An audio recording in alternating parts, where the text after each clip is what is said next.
Hello, this one is for patriots, activists, enthusiasts, and it's really me sharing some thoughts with you after a year of activism so that we can become as effective as we can and recognize the challenges that we face. So, I've titled this The Farse of the People's Crusade, why experienced leadership, clear strategy, and taking the initiative succeeds, and how unity, spontaneity, and openness is not as successful. So, what I'm doing is I'm using the story of the First Crusade as a parallel, as something you can read into everyday life. Rather than talk about groups and individuals, I'm avoiding conflict with people by telling a story from history so that you can draw your own conclusions about different strategies, ideas, issues that are kicking around today amongst patriots. So I'm hoping that we can identify successful strategies here. So the story is that in 1096, Pope Urban invites Western Christendom to support the Byzantine Emperor because Alexius, because he's under pressure from an ever-expanding Islamic imperialism. So 5 to 10 groups come, answer the call, and what I want to do is look at how the unity of those of that body of people and the different groups worked out. So the first character we have is Alexius, the emperor of Byzantium in Constantinople. He represents the status quo. And the second group we have are experienced, wealthy, connected Franks, Normans, and Germans who have armies of their own who answer the call. It's Stephen, Raymond, Beaumont, and there's a couple of others, but we'll just stick to them. And the third is the People's Crusades. Now, these were unauthorized crusades.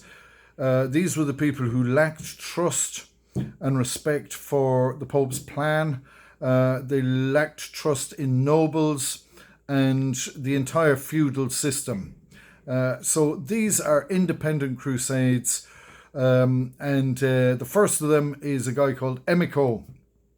And the mark of this, guys, is that they recognize the spirit of the age and they see God's hand moving. And very often young Christians, inexperienced, uneducated, peasants, some of them. And, they are full of holy fire. They place a lot of value on God's leadership.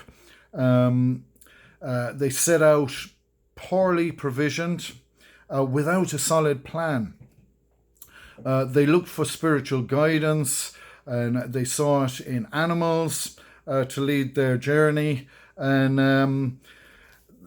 the problem was that their journey was full of uncertainty, constant uncertainty, and they lacked an immediate focus.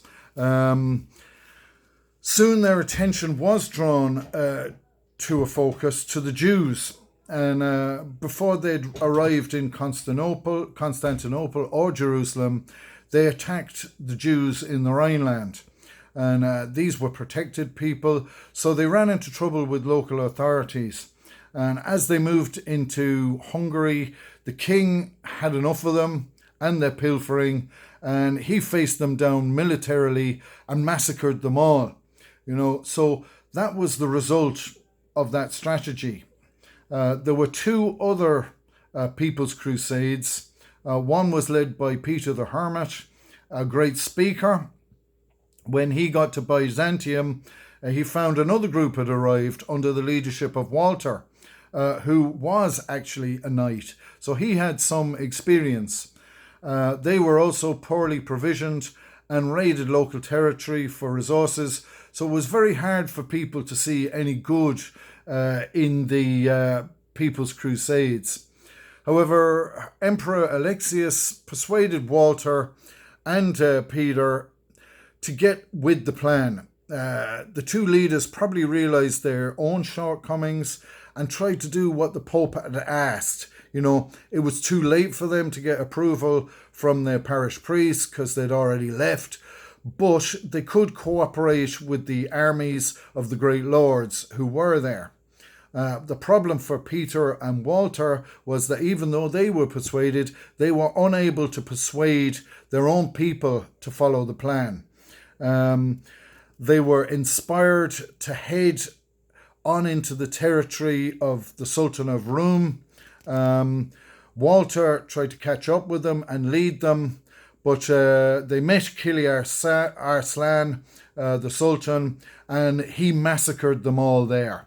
So, we have two examples of failure, yet the First Crusade was very successful, but it was no thanks to the People's Crusades.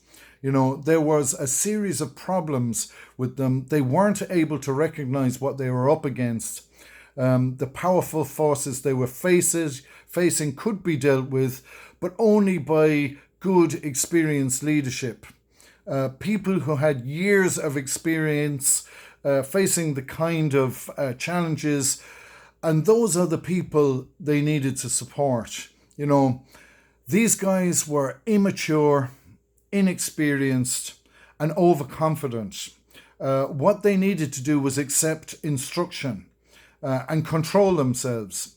Like many of our guys, these are the people who are new Christians, finding their way, full of holy fire. But how many disasters in our past lives and present lives could be saved by listening to instruction, and when asked to stop and exercising self-control? The answer is most, if not all, disasters can be avoided by following those two simple things.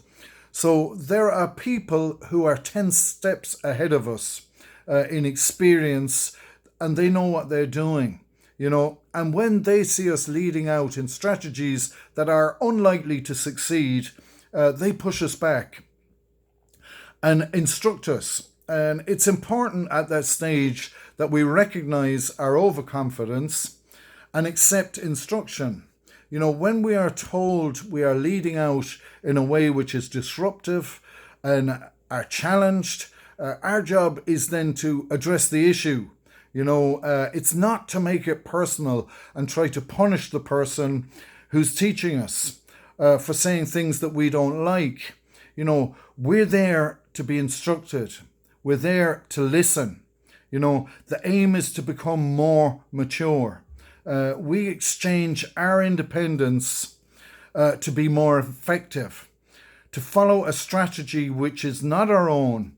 And that's how we become an effective supporter of a successful strategy. So Peter the Hermit carried on with the rest of the Crusaders. They headed to the gateway of the Holy Land, Nicaea, and they worked effectively together to crush the army of Killiar Arslan with a powerful cavalry charge. Things were going well. Alexius, Peter, Stephen, Raymond, and Bohemond were all working well together. They arrived at the first major fortified city, Antioch, coming into the winter. They had control of the area and they were able to besiege the city.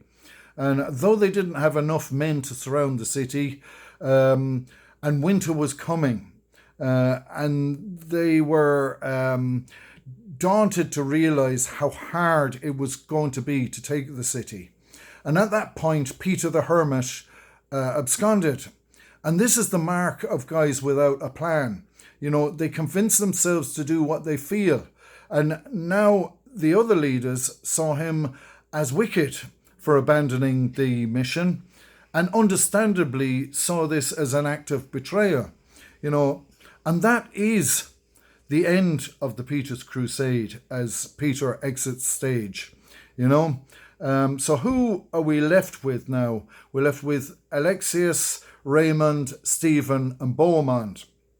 So the unity is already fractured when Alexius, the emperor, also leaves, to be followed by Stephen, who calculates the risks to be too great.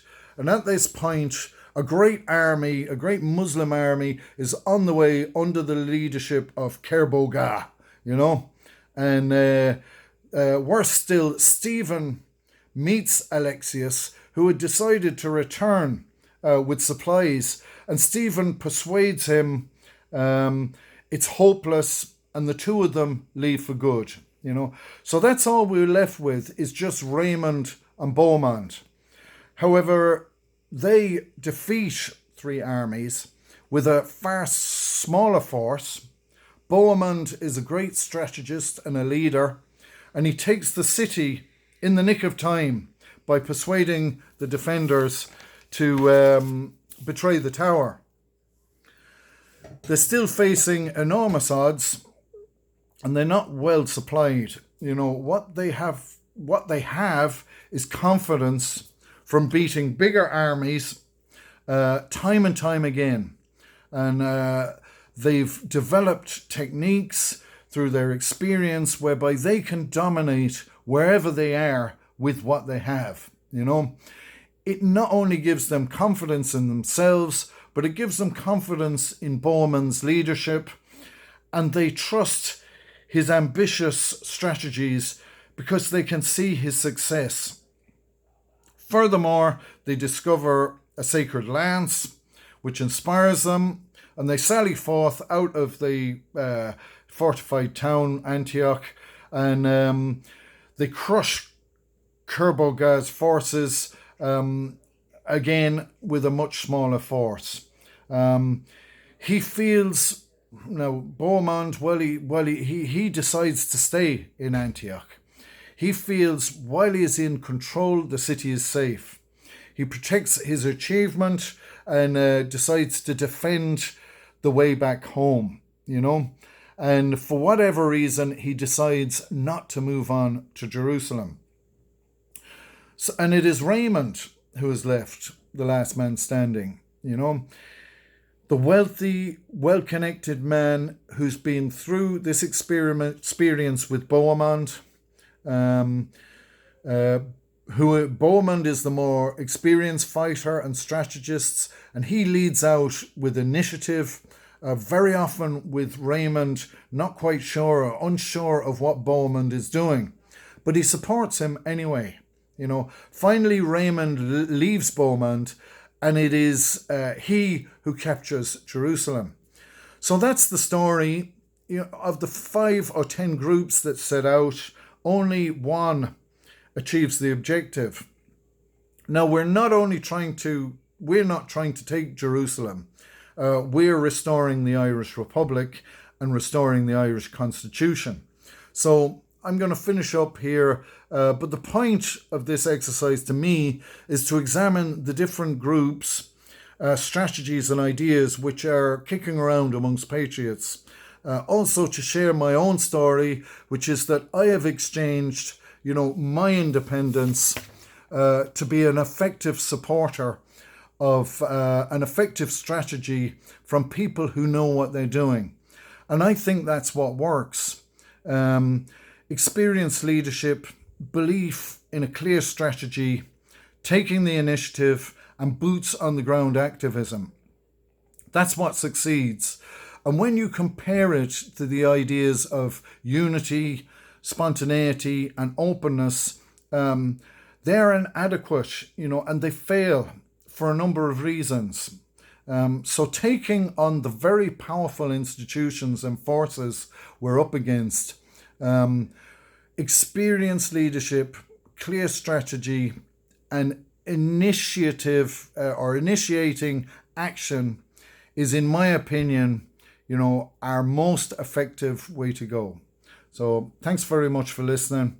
I'll leave it at that, short and sweet, hopefully, and wishing you well for the new year. And consider these things in your thoughts, because we can't put a foot wrong. We have to, we must succeed. And if we're going to succeed, we have to do it the right way. So God bless you all. Talk again. Bye.